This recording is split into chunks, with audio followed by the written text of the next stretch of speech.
Nous célébrons aujourd'hui, chers frères et sœurs, l'ascension de notre Seigneur.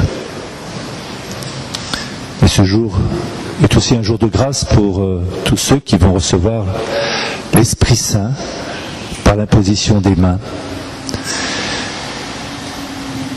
Le jour où le Christ est comme aspiré, où son humanité est comme aspirée dans sa divinité, où il rejoint le Père des cieux, voici que les disciples, en quelque sorte, sont renvoyés à eux-mêmes. Ils n'ont plus la présence physique du Christ telle qu'ils l'avaient perçue au cours de sa vie publique, mangeant et parlant avec lui.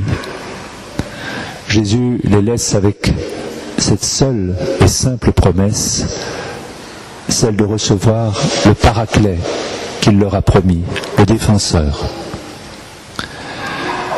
Et cet élan, cet élancement du Christ dans la lumière des cieux est éclairante pour nous, pour vous tout particulièrement, qui allez recevoir l'Esprit Saint. Car être chrétien, d'une certaine manière, c'est faire l'expérience de la privation de la présence sensible du Christ, qui ne se donne plus à nous dans sa réalité physique, mais à travers les signes sacramentels qu'il a légués à son Église, à travers sa parole toujours vivante qui retentit en elle. Le temps qui s'ouvre entre l'Ascension et la Pentecôte est un temps de mémoire pour les disciples. Ils vont se rappeler les uns aux autres ce que Jésus leur a dit, ses confidences, ces messages qu'ils avaient tant de mal à décrypter, mais qui s'éclairent d'un jour nouveau à partir de sa résurrection. Être chrétien, c'est être l'homme ou la femme de la mémoire. Nous sommes dans une culture amnésique si souvent, qui a perdu ses racines. Et ayant perdu ses racines, a perdu le sens de l'origine. Et qui essaye de se constituer ou de se construire soi-même. Et ce que nous présente l'actualité dans cette nouvelle manière de vouloir fabriquer la vie ou de reconstituer les structures familiales, eh bien le signe d'une humanité qui veut s'émanciper en oubliant l'origine. Être chrétien, c'est savoir d'où l'on est. Qu'est-ce qui nous a créés?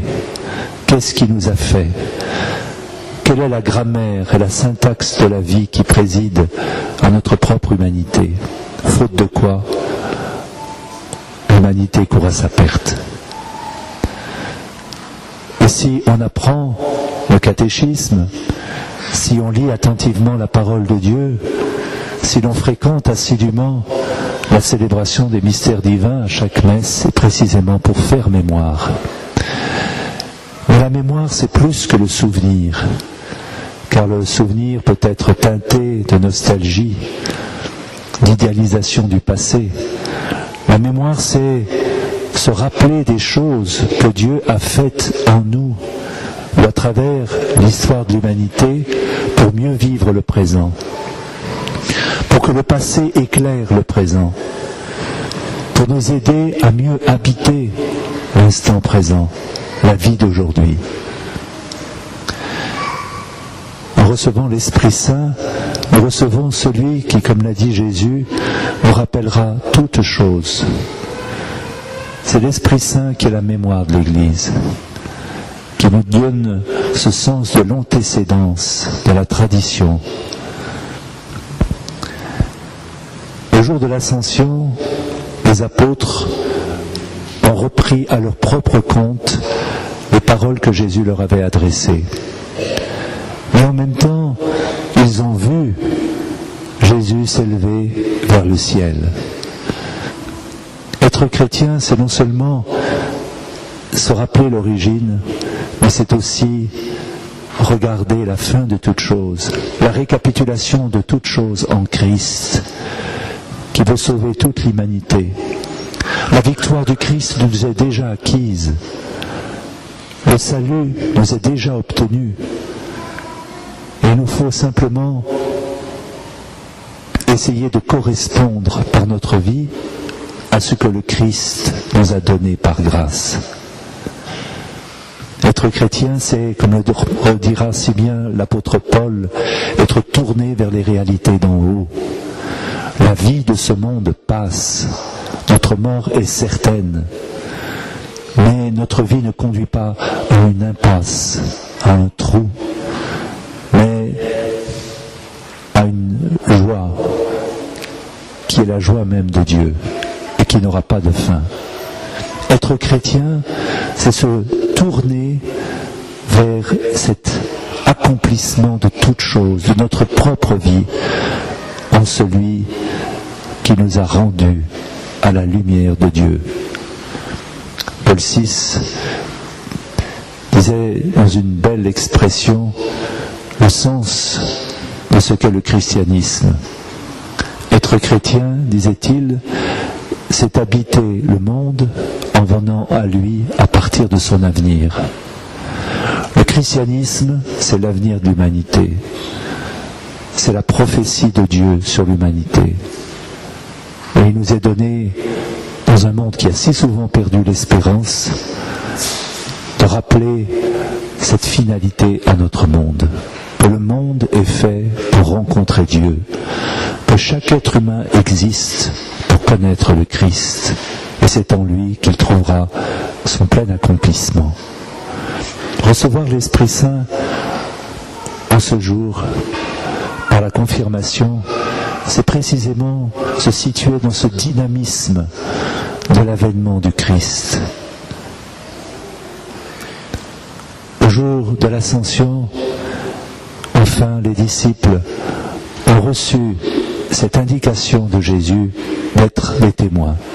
Allez de toutes les nations, faites des disciples. Désormais, privés de la présence de Jésus, la parole de Dieu va passer en son Église, à travers le témoignage des apôtres et de leurs successeurs. Être chrétien, c'est se mémoriser la présence du Christ.